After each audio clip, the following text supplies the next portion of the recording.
네, 여러분 안녕하십니까? 2030 세대가 원하는 직원 복지를 주제로 교육을 진행하게 된 최문기 강사라고 합니다. 본 교육은 코로나 방역 수칙을 준수해서 진행을 하고 있습니다.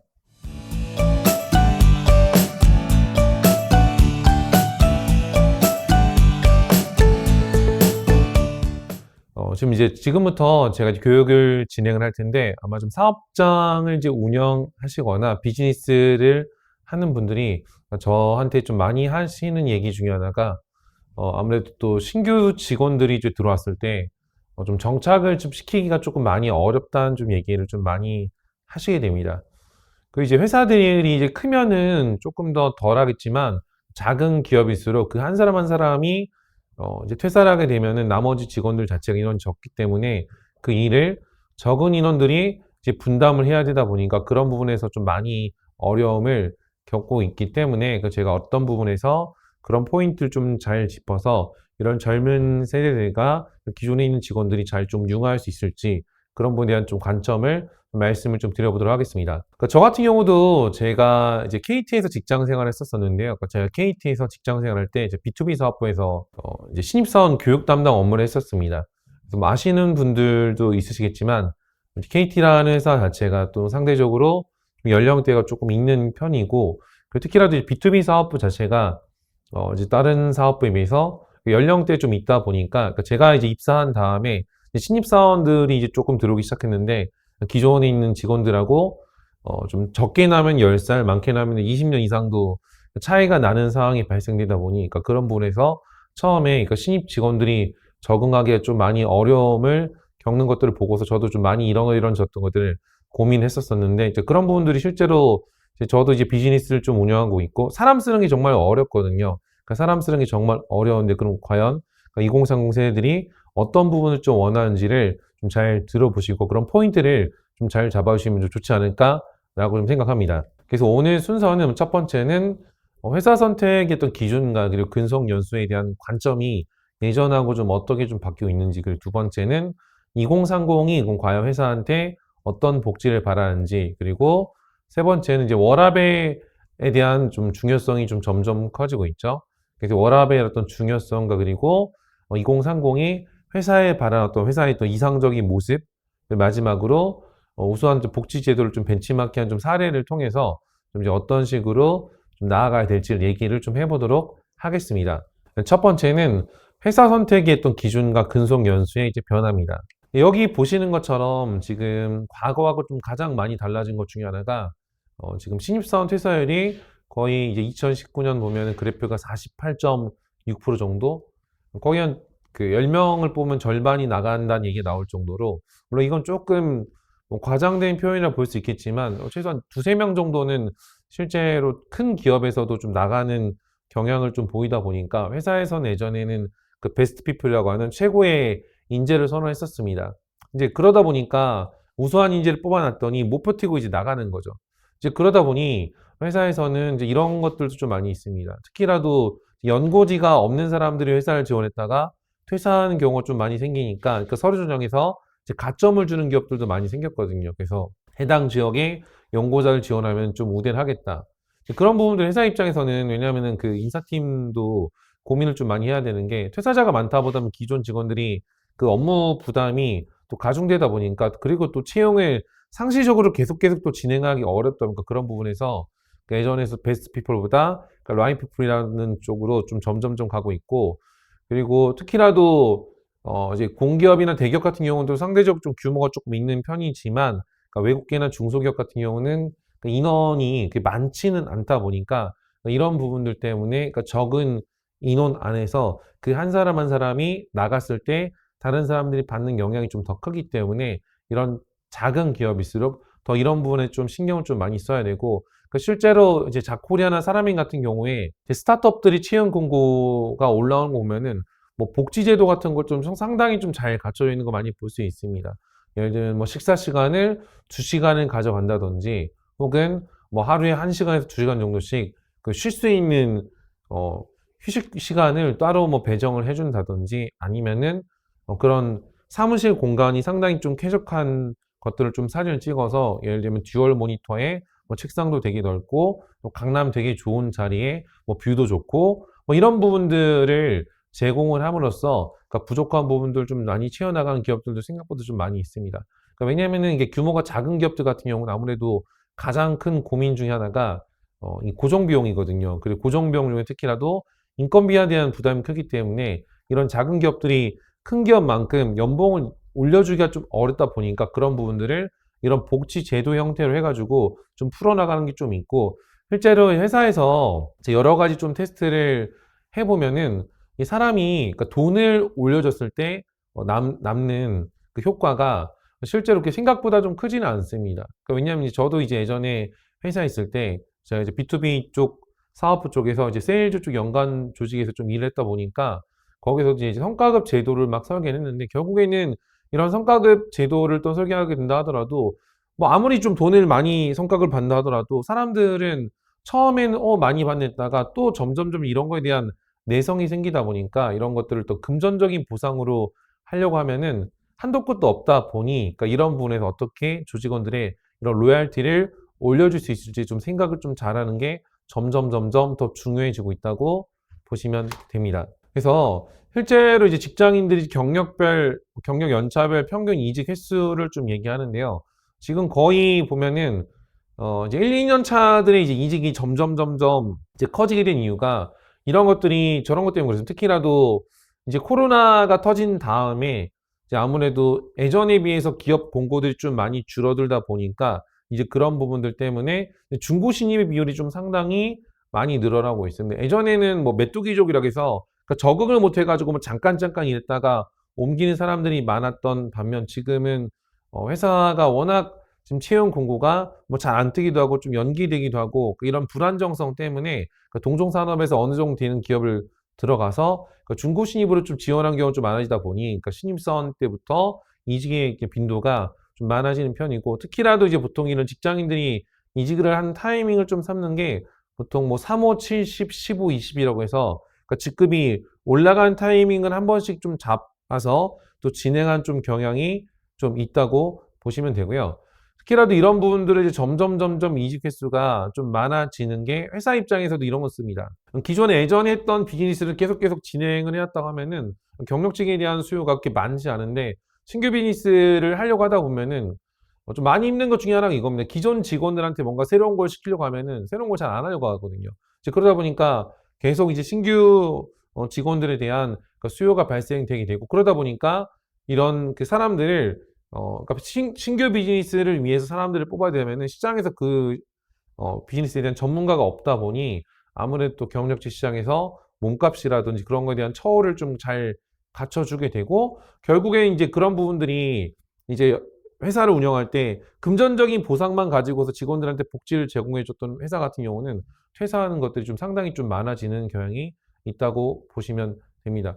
실제로 이제 대표적으로 이제 중공업 쪽 같은 경우가 이제 연봉이 좀 되게 셌었었는데 중공업 쪽이 아무래도 좀 많이 어려워지다 보니까 실제로 퇴사하는 사람들이 좀 상당히 좀 많아지고 있는 업종 중에 하나거든요. 그래서 이런 부분들을 좀 잘 보셔야 되고 실제 보면은 NX라는 이제 가구 회사 같은 경우는 일주일에 32시간 근무제를 좀 도입해서 그러니까 직원들한테 월화수목을 뭐 4시간씩 근무하고 이런 식으로 네, 그 회사의 어떤 복지 제도를 좀 짜서 요새 그 직원들이 원하는 워라밸에 대한 걸 좀 챙겨주면서 왜냐면 연봉으로 좀 맞추기 좀 어려우니까 그런 식으로 제도적인 좀 장치를 걸어가지고 직원들의 어떤 생산성을 좀 극대화시키기 위한 전략으로 그런 식으로 좀 운영하는 기업들도 있습니다.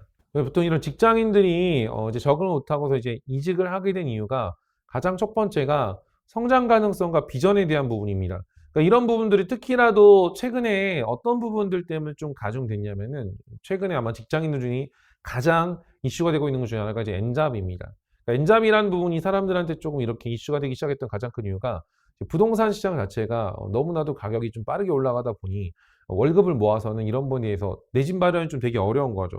그러니까 실제로 저 같은 경우도 회사에서 다닐 때 신입사원들을 교육을 했었었는데 이 제 후배들이 좀 많이 어려웠던 게 결혼을 해야 되는데 워낙 집값이 빠르게 올라가다 보니까 이런 집값들 때문에 결혼 자체도 좀 하기 어려워지다 보니까 결국에는 이런 거죠. 내가 뭐 100만 원 받는데 뭐 120만 원 받는다, 130만 원 받는다. 그러니까 이런 그 조금 인상에 대한 수준으로 사람들이 만족도가 안 생기고 내가 결국에는 회사 외적으로 다른 것들을 도모하는 사람들이 좀 많아진다는 거죠. 그게 결국엔 내가 뭐 당장 사업을 할 수 있는 사람도 있고 아니면은 내가 회사 생활을 한 15년에서 20년 정도는 좀 다닌다면 그것들을 활용해서 뭔가 좀 넥스트를 해보자. 그러니까 이런 생각들이 점점 강해지다 보니까 그러니까 직장인들이 이런 성장 가능성이나 그러니까 비전이 없었을 때 연봉이 높다 함에도 불구하고 어차피 그런 연봉이 조금 높은 것 자체가 자기 생활에서는 큰 변화가 없다 보니 이런 부분들 때문에 좀 퇴사를 좀 많이 하는 편이고요. 그러니까 복지제도라는 건 좀 특히나도 뭐 여러 가지 이제 불만의 이유가 있을 수 있지만 딴 거보다 이제 직원들이 생각하는 복지는 이제 이런 겁니다. 내가 원하는 일을 뭐 충분히 좀 잘 수행할 수 있고, 그다음 조직 문화상에서 내가 어찌됐든 간에 그 일하는 거에 대해서 내 스스로 좀 자율적으로 좀 일할 수 있는 좀 환경을 좀 조성했으면 좋겠다. 그러니까 이런 것들 좀 되게 크기 때문에 이런 것들 때문에 회사에서 나온 것 중에 하나가 이제 유연근무제라고 좀 보시면 될 것 같습니다. 그래서 보통 우리가 9 to 6라고 얘기를 많이 하는데 뭐 대기업들 같은 경우 좀 많이 하고 있습니다.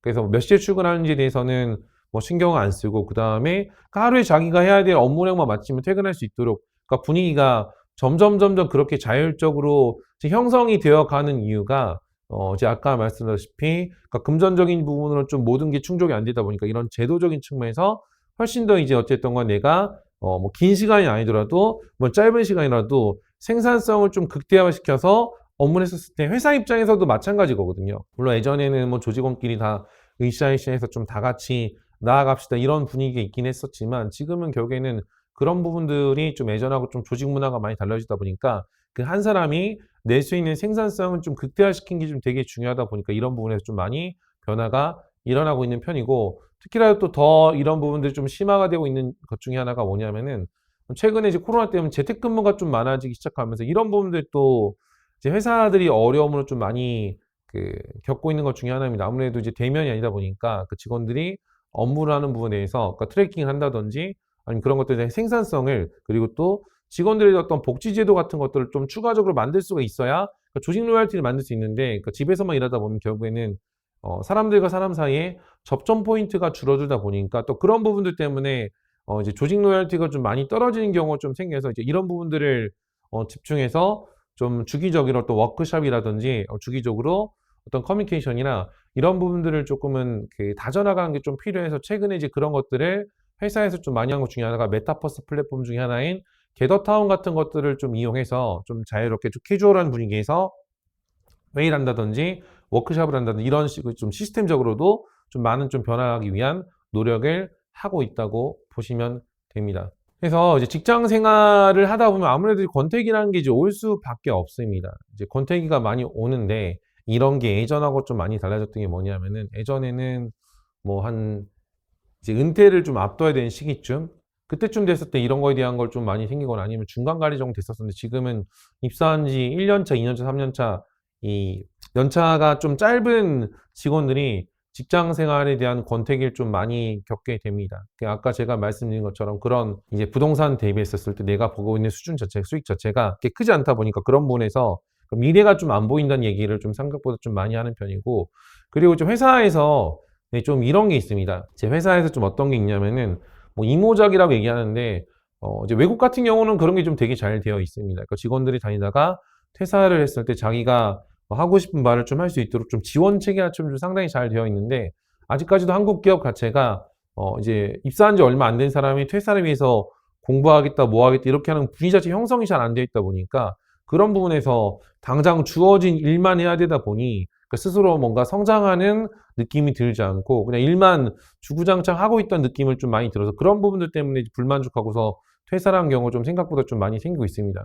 실제 저 같은 경우도 회사에서 KT에서 이제 HRD 교육 관련 업무를 했었었는데 이제 이런 게 있었습니다. 이제 직원들이 예를 들면은 직무 교육이란 게 있을 거고 그다음에 업무를 하는데 도움되는 교육 같은 게 있을 수 있거든요. 예를 들면 뭐 기획서 쓰는 거라든지 아니면 뭐 파워포인트를 만든 거라든지 아니면 뭐 엑셀 관련된 이런 것들은 직원들이 실제로 자기 어떤 스킬을 좀 키우고 싶다는 생각 강한데 이런 부분들을 회사에서는 어떤 교양 교육으로 분류를 좀 시켜서 뭐 KT뿐만 아니라 일반적인 기업들에서도 마찬가지입니다. 그런 것들을 직원들한테 좀 먼저 조금 교육을 받아서 직원들이 업무 스킬을 늘릴 수 있게끔 좀 하는 그런 분위기가 좀 형성이 안 되다 보니까 그러니까 당장 맨날 내가 하는 일들만 루틴적으로 좀 하고 있고 내가 뭔가 좀 성장하는 느낌이 좀 안 든다. 이제 이런 것들 때문에 결국에는 그 직원들이 좀 많이 지치게 되고 특히라도 2030 같은 경우는 그 자신들의 의견을 표출하는 게 좀 익숙한 세대다 보니까 그런 부분들을 좀 상사들한테 좀 반영했을 때 좀 예전에는 그런 부분들이 그냥 조직 차원에서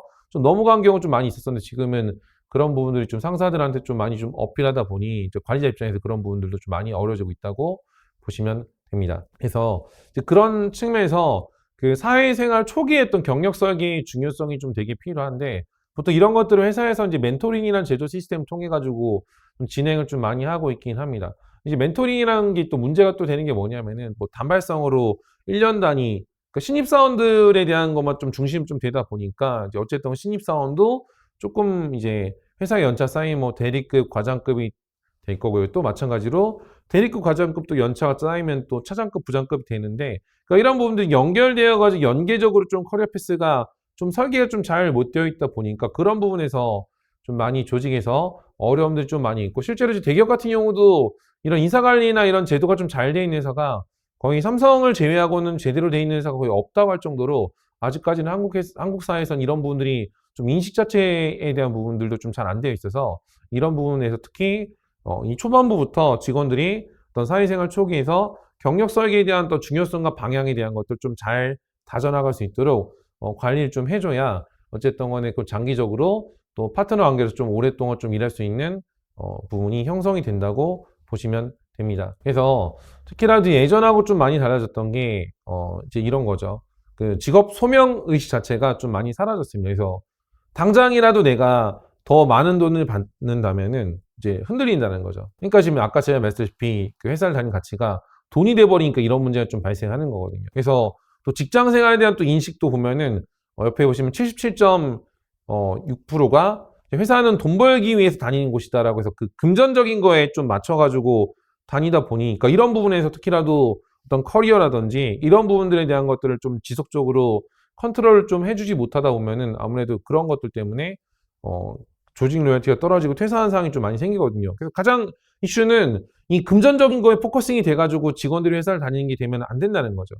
그러면 또 그런 금전적인 게 조금만 높아지면 바로바로 퇴사를 하게 돼서 어쨌든 이런 설계 자체가 좀 되게 중요하다고 보시면 됩니다. 사실 한국 기업이랑 선진 기업이 좀 다른 게 이제 사내 경력 중심으로 되어 있는 쪽이 이제 한국 기업이고 그다음에 선진 기업 같은 경우는 제가 아까 말씀드렸다시피 뭐 사회 쪽으로 생애 경력으로 좀 확대할 수 있도록 회사에서 배웠던 것들을 회사를 나왔을 때도 좀 써먹을 수 있게끔 해야 되는데 이제 저 같은 경우도 이제 회사를 나와가지고 이제 마케팅 회사를 차려서 이제 비즈니스를 하는데 물론 회사에서 배웠던 것도 있긴 하겠지만 그 외적으로 새로 배워야 되는데 비용이 너무나도 많이 발생하더라고요. 그러니까 그런 것들이 좀 일반적으로 사람들한테 이제 인식이 되다 보니까 이제 사람들이 좀 되게 고민을 많이 하게 되는 거죠. 아, 이게 내가 지금 당장 맡고 있는 일을 계속 했었을 때 이런 부분들이 나중에 도움이 될 것인가? 그러니까 이런 관점에서 결국에는 이제 선진기업처럼 어떤 사회나 생애 경력적으로 도움될 수 있게끔 좀 설계를 해야 되는 건데 실제 보면은 이제 조직 문화나 이제 복지가 좀 좋다고 하는 회사들의 어떤 CEO들 인터뷰를 보면 이런 부분들 좀 되게 많이 강조합니다. 한 CEO의 인터뷰 이런 얘기를 예전에 제가 기억을 하는데 그 CEO가 이렇게 얘기를 했습니다. 저는 저희 직원들이 평생토록 저희 회사에서 일하는 거를 바라지 않습니다. 저는 저희 직원들이 저희 회사를 통해서 자기 어떤 전문성을 배양을 하고 그런 전문성이 그러니까 자기가 목표하는 그런 커리어나 방향성에 부합하는 것도 좀 찾았을 때 그쪽 관련된 비즈니스라거나 그쪽 관련 회사를 갔을 때 아, 우리 회사에서 일을 했고 우리 회사 출신한 것이 좀 자랑스러웠으면은 좋겠다는 생각으로 직원들하고 좀 함께하고 싶습니다. 이런 식의 좀 얘기를 했거든요.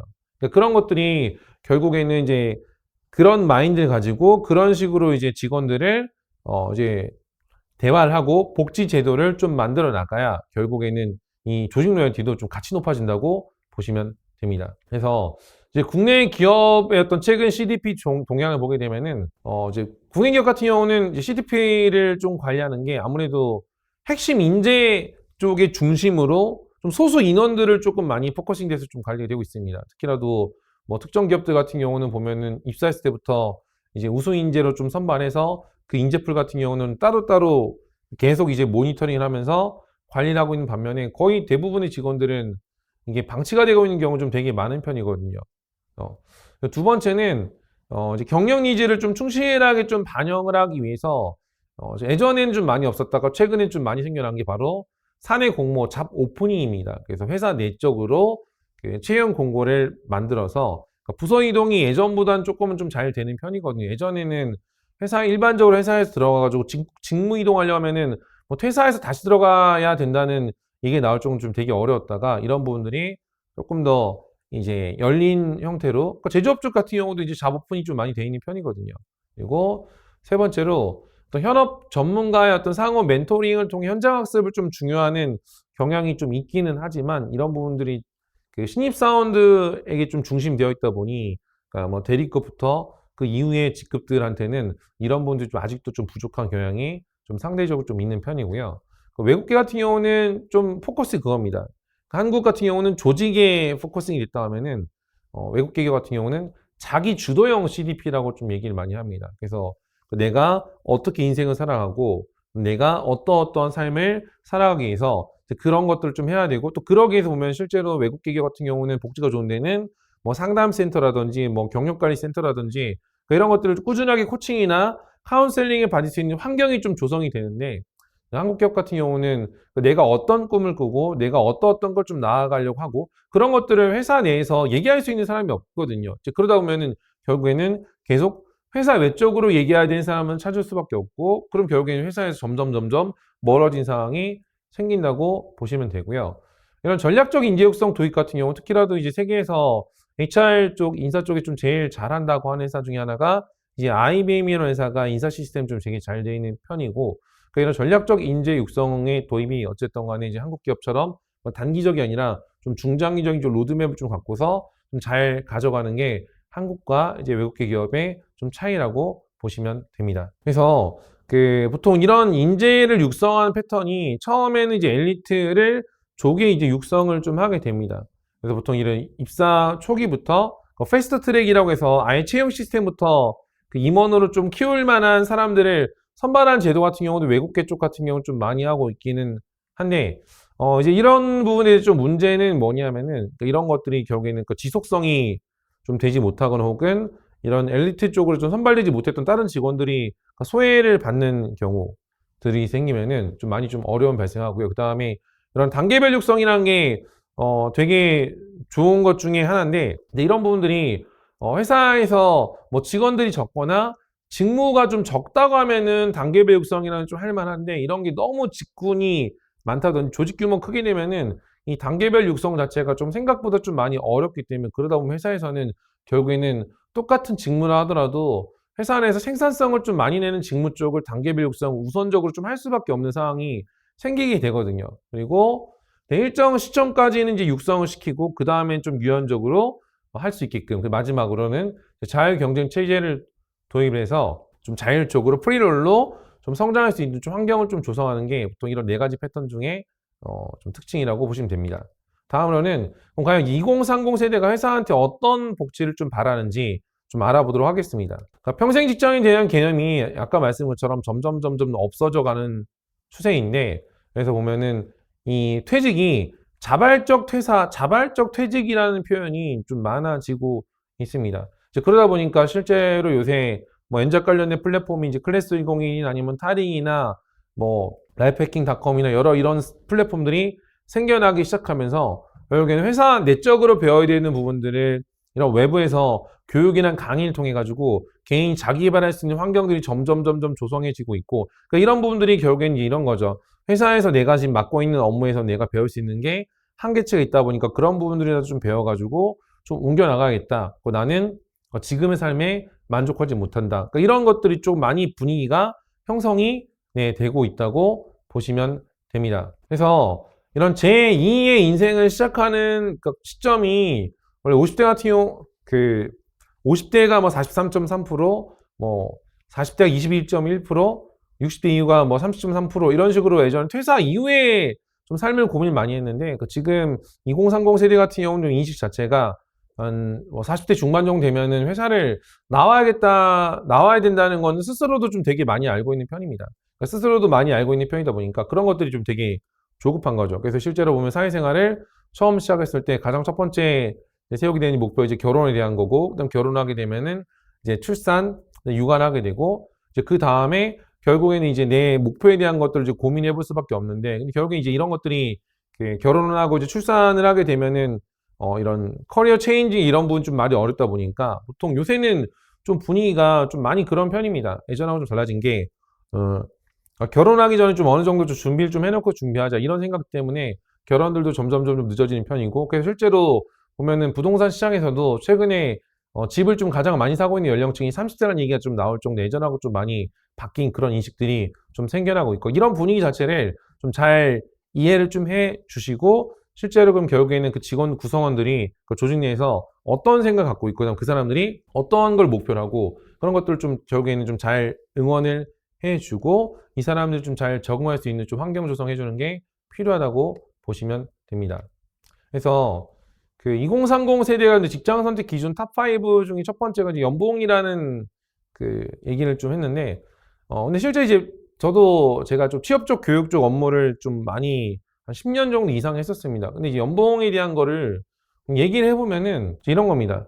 돈을 많이 받는 게 좀 좋다고 하는 사람들을 실제로 이제 인터뷰를 해보면은 그 중에 이제 한 7, 80%는 이런 거죠. 그러니까 돈만 많이 받는다고 다 가는 건 아닌 거죠. 그러니까 예를 들면 이렇게 제가 물어봤습니다. 그럼 만약에 뭐 연봉 소봉이 뭐 4천이든 5천이면은 무조건 들어갈 거냐? 그렇게 되면은 또 우선 돈 많이 받으면 가겠다. 그럼 제 두 번째 질문으로 그러면은 한 10시 넘어서 맨날 퇴근하면 다닐 거냐? 이제 그러면은 그거는 다시 좀 고민이 될 것 같다는 얘기를 생각보다 좀 많이 하거든요. 근데 이제 문제된 건 뭐냐면 이제 이런 겁니다.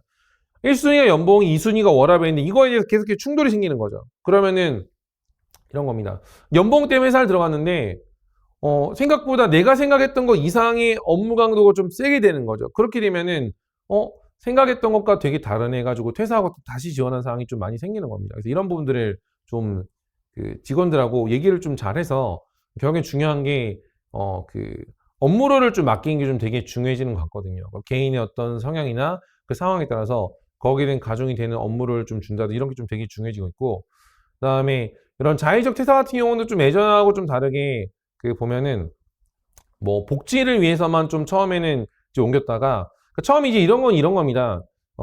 여기 왼쪽에 있는 이미지 같은 경우는 처음 회사를 들어갈 때에 대한 기준이고, 이거는 자의적 퇴사라는 거는 이제 회사를 나가고서 뭐 다른 회사를 옮긴다든지 아니면 내가 뭐 비즈니스 한다 이런 거에 대한 관점인데, 결국에는 이제 이런 것들이 보시면은 뭐 급여가 좀 중요해졌다가 점점 뭐 어떤 이런 좋은 환경이나 어떤 발전을 위해서 젊은 연령층이 좀 달려나가는 게 예전하고 좀 많이 달라지고 있는 추세고요. 그래서 많은 사람들이 원하는 좀 업종 중에 하나는 또 게임사 같은 걸 좀 많이 선호하는 편입니다. 그렇게 하는 이유가 왜 그러냐? 이 복지 자체가 되게 좋다고 생각을 좀 많이 하는 거죠. 게임 회사가 생각보다 이제 개발자 쪽은 연봉이 되게 높은 편인데 일반 사무직 포지션이 뭐 연봉이 엄청 높고 뭐 그러지는 않습니다. 근데 이런 부분들을 게임사에 취업을 원하는 이유가 복지 제도라는 게 이런 겁니다. 좀 아무래도 조직 문화 자체도 좀 열려 있는 편이고, 그리고 그러니까 업종 특성상 게임 같은 경우는 뭐 이제 출시일이 임박하면은 뭐 야근하기도 이런 게 좀 되게 많은데, 그렇게 되면은 뭐 오전에 그 뭐 쉬었다가 오후에 출근한다든지 이런 것들이 조금 자율적으로 좀 보이다 보니까 실제로 이런 이제 복지 제도가 좀 되게 좋다고 좀 생각을 좀 되게 많이 하고, 그다음에 뭐 업무가 재밌을 것 같다. 네, 연봉 같은 경우는 이제 개발자 쪽에서는 조금 해당되는 편이고요. 네, 그래서 근데 이제 이런 것들도 보면은 결국에 설문에 대한 답변 자체가 결국에는 이제 이런 거죠. 그 직원복지 많이 중요합니다. 직원복지 많이 중요한데 이제 여기에 대한 답변들을 보게 되면 결국에 뭐가 없냐? 내가 어떤 미래 커리어나 어떤 방향성 때문에 좀 여기를 좀 가고 싶다고 생각하는 사람들이 설문이 없다는 것 자체가 결국에는 이게 복지 때문에 들어갔는데 또 생각보다 일이 많네? 생각보다 연봉이 좀 짜네? 생각보다 이건 아니네? 이런 경우들 때문에 좀 라이트한 수준에서 퇴사한 경우가 좀 되게 많아서, 특히라도 이제 좀 사업체를 운영하시는 분들 같은 좀 잘 생각해 주면 좋을 게 뭐냐면요. 초반에 그 2030 세대들이 들어오게 되면은 처음에 그 사람들하고 좀 대화를 좀 많이 해서 이 사람이 어떤 걸 좀 목표로 좀 삶을 살아가려고 하는지에 대해서 좀 이런 가치관 같은 것들을 좀 파악하신 게 좀 상당히 좀 중요한 것 같습니다. 저 같은 경우는 예전에 제가 신입사원 교육을 담당하게 될 때 이제 그 사람이 뭐 입사하기 전에 어떤 일 했었었고, 그 다음에 뭐 가족 관계는 어떻게 되고 있고, 그다음 뭐 결혼 언제 목표하고 있고, 그 다음에 뭐 관심사는 뭐고, 취미는 어떻게 하고 있고, 그다음 뭐 최근에 뭘 위한 노력을 하고 있고, 이런 것들을 좀 허심탄회하게 계속 얘기를 하다 보면은, 그러니까 그 사람이 그 문제가 있는 시그널이 있는 상황인지 아닌지를 좀 그 판단할 수 있거든요. 인터넷 커뮤니티 중에 하나에서 좀 이런 게 나왔습니다. 이게 좀 2030이 회사에 생겼으면 복지 리스트를 쭉 모아서 그 인터넷에서 이렇게 짤 형태로 해서 좀 돌았는데, 뭐 4일 근무하고 낮잠도 자면 좋겠고, 점심은 2시간 정도 주면 좋겠고, 막 방학도 있고, 네, 야근 금지하는 법이 있었으면 좋겠고, 이런 야근금지법 때문에 뭐 회사에서 이런 게 좀 생기게 했으면 셧다운이라고 해서 뭐 6시가 넘어가면 아예 컴퓨터를 부팅이 안 되게끔 한다든지, 아니 그냥 불을 다 꺼버리게끔 강제적으로 하는 기업들도 좀 생겨나가고 있습니다. 우리 뭐 식사라든지 아니면 연차에 대한 거라든지 뭐 유급 휴가라든지 아니면 뭐 보상 그 수습제 종료 시 뭐 보상금이라든지 뭐 이런 것도 얘기 나왔는데, 맞습니다. 네, 지금 채팅창에 보니까 뭐 승진도 없고 연봉 협상도 없고 복지도 없고 상여금도 없고 이럴 경우 이직을 하는 게 좋을까요? 이런 질문을 좀 하셨는데, 네, 이제 실제 이제 이런 게 좀 많이 어려운 게 있긴 합니다. 네, 왜냐면은 뭐 승진도 없고 연봉 협상도 없고 결국에는 복지도 없고 상여금도 없다는 것 자체가 그 내 미래가 없는 상황이라고 좀 생각이 좀 많이 되다 보니까, 그렇게 되면은 어쨌든 간에 1차적으로는 좀 그런 걸 좀 고민을 좀 해보셔야 될 것 같아요. 네.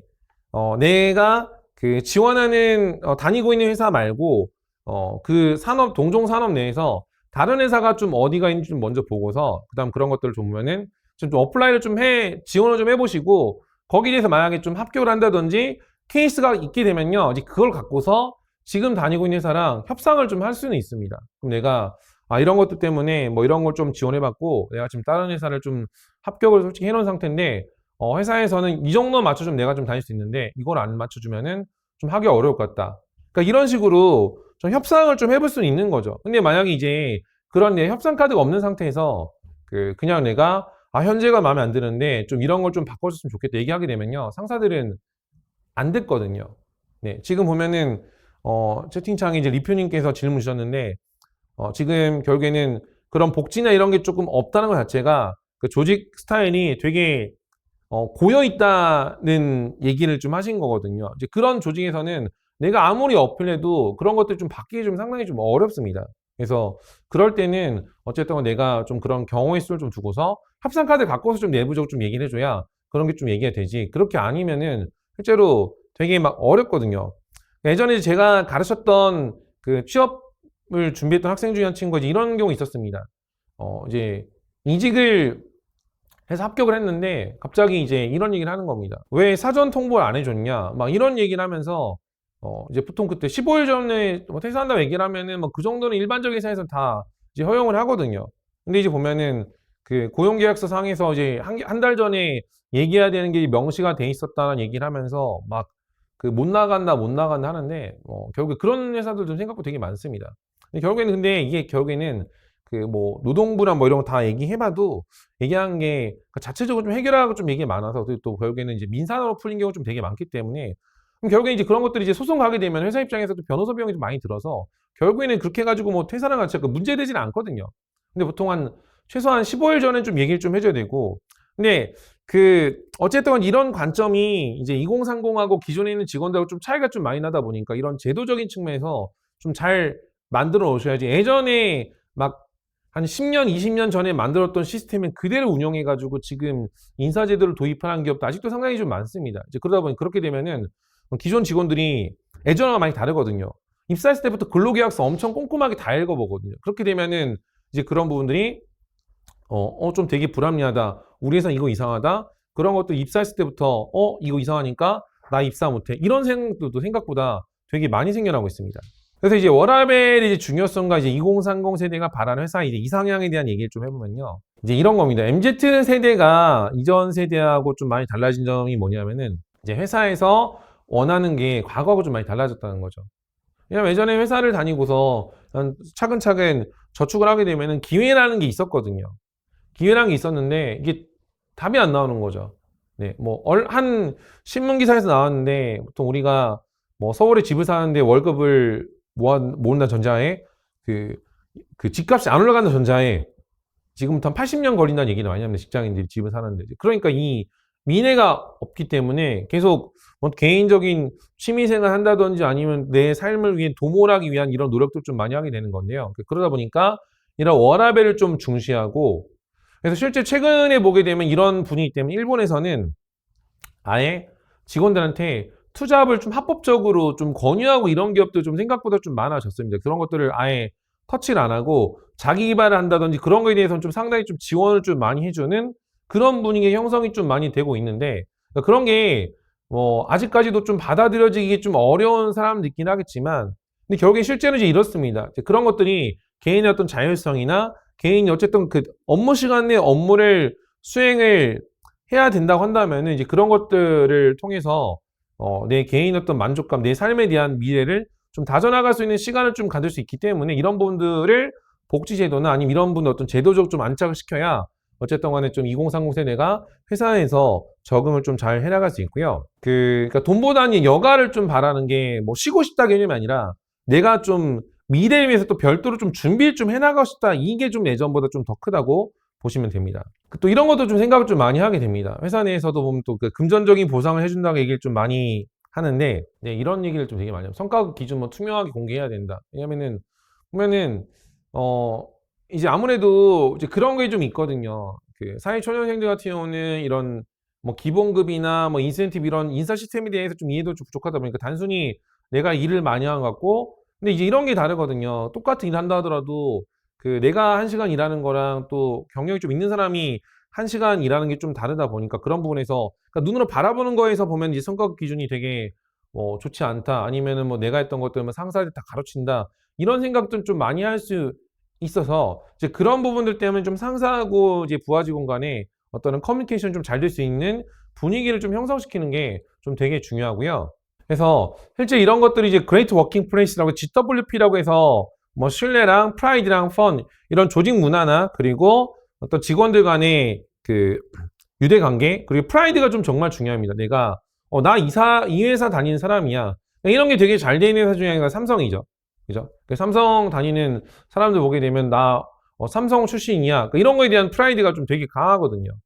그러니까 직원들이 난 여기 출신이라는 거를 누구 앞에서 좀 얘기할 수 있게끔 회사가 된다면은 안 나가거든요. 그래서 보통 근데 이런 것들이 보통은 현재는 이런 거거든요.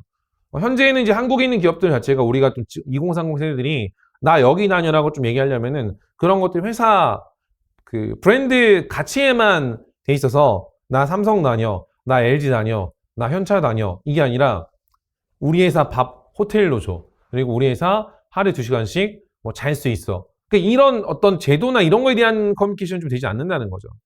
그래서 이런 분위기가 점점 앞으로 바꿔 나가야 되기 때문에 회사 자체적으로 이런 시스템을 좀 구축해 주는 게 필요하다고 보시면 됩니다. 보통 이런 것들이 이제 포춘 100대 기업의 어떤 특징이나 보면요.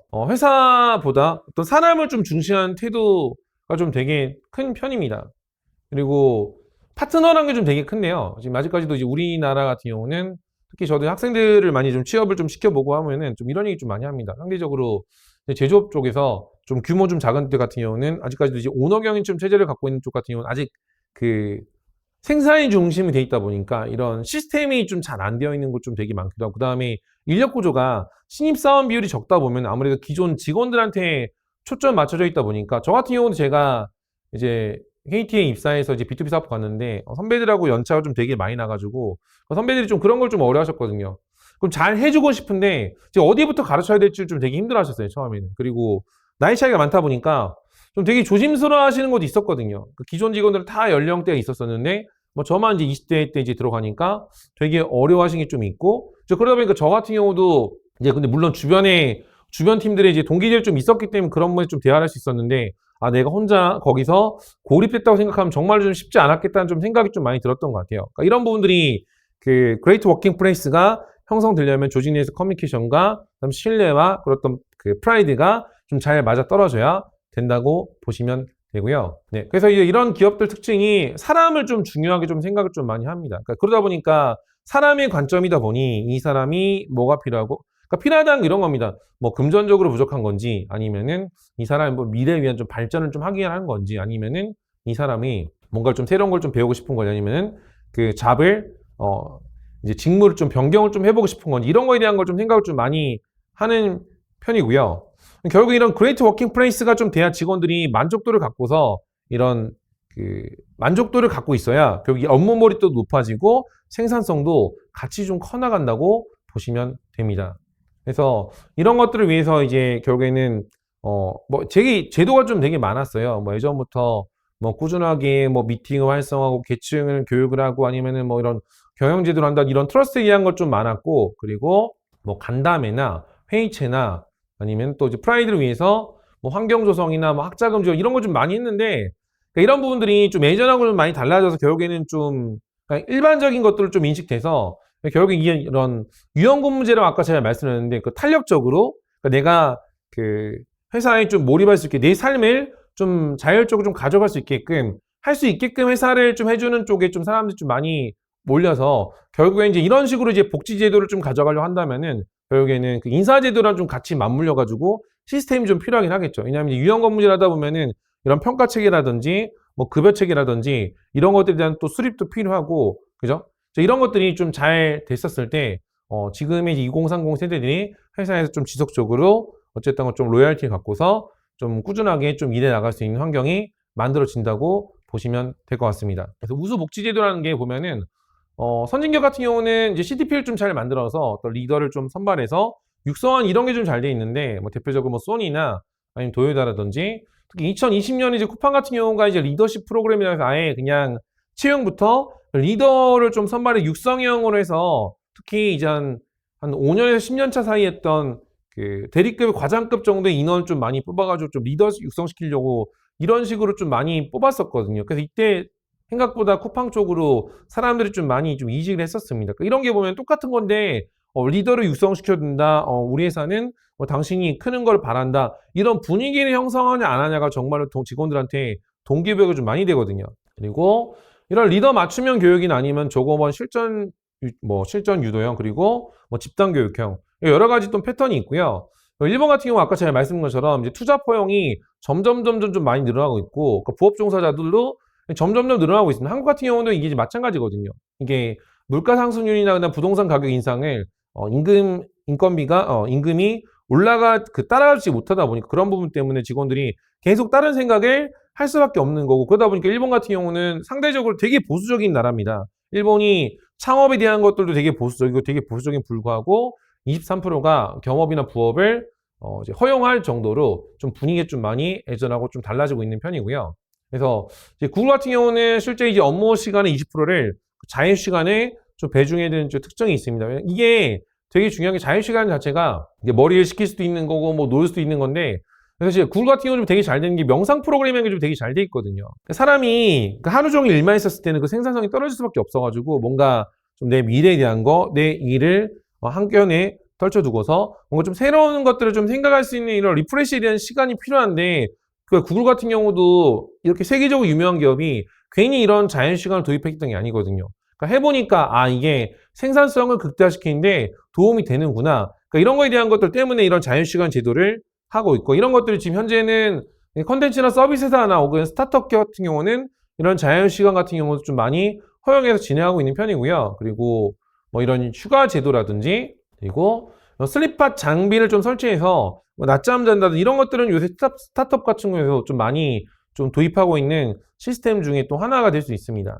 그리고 네, 이런 건 좀 되게 잘합니다. 이제 구글이. 삼성 같은 경우 이런 건 좀 되게 잘하거든요. 직원들 좀 모아서 좀 되게 유명한 인사 혹은 뭐 되게 유명한 유튜버 이런 것들을 좀 주기적으로 초청해서 이제 업무 시간에 이렇게 세미나 형태를 좀 많이 해서 직원들한테 좀 새로운 관점 같은 걸 좀 보여주기 위한 것들 좀 많이 노력을 하는 편이고요. 그래서 특히라도 이제 또 식비 같은 경우도 구글 같은 경우는 1년에 1,000억 이상 지출할 정도로 이제 먹는 것들에 대해서 좀 신경을 좀 많이 쓰는 편이고 뭐 대표적 우리나라 같은 경우는 뭐 JYP라든지 이제 그런 기업들이 좀 되게 유명한 편이긴 하죠.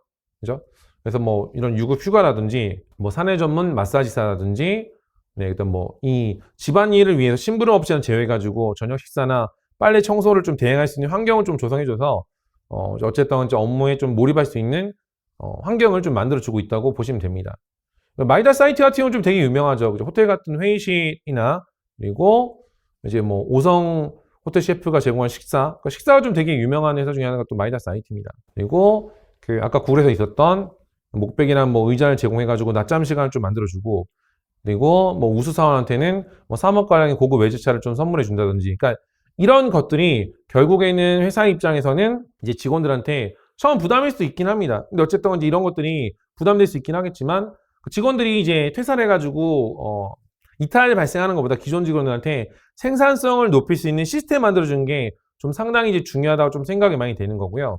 그래서 이제 제가 좀 사전에 좀 질문을 좀 많이 받게 되는데, 그러니까 복지 제도가 많은데 어떤 것부터 진행해야 될지를 좀 얘기를 좀 많이 하십니다. 그래서 제가 항상 이제 얘기를 많이 한 게, 인사 시스템을 세팅할 때 금전적인 게 메인이 되는 게 아니라, 그러니까 직원들이 로열티를 갖고 있어서 자기가 목표하는 방향을 못 잡은 직원들의 목표점을 찾아주는 게 좀 되게 중요하고, 그 다음에 이 회사에 좀 내가 다니면서 내 미래를 위해서 좀 발전하고 있는 것들을 좀 느낄 수 있게끔 조직을 좀 구성해 주는 게 상당히 좀 중요하다고 보시면 됩니다. 그리고 회사회 같은 경우는 실제로 이거는 어쨌든 간에 뭐 제도적으로 한다고 좀 쉽지 않은 편인데, 결국에는 이제 이런 것들이 신입사원이 채용 후에 잘 적응할 수 있는 체제나 시스템이 좀 되게 중요한 게, 근데 지금 아직까지도 한국 기업은 입사한 다음 좀 방치되고 있는 경우 좀 생각보다 되게 많이 생기거든요. 요새 보면은 조직 내 TO가 많이 줄어들다 보니까, 그러니까 그런 적응 체계가 좀 되게 중요하고, 그 다음에 인사적으로도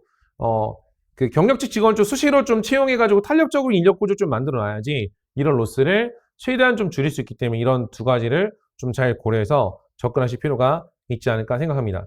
아시겠죠? 우선 제가 이제 여기까지 좀 교육을 이제 진행을 했고요. 네, 혹시 여러분 제가 좀 진행했던 부분들에서 어떤 좀 질문이 있는 분이 있으면 채팅창 남겨주시면 제가 질문 좀 간단하게 좀 받고서 끝내 보도록 하겠습니다. 네, 혹시 여러분 좀 질문 있으실까요? 진행했던 거 되세요?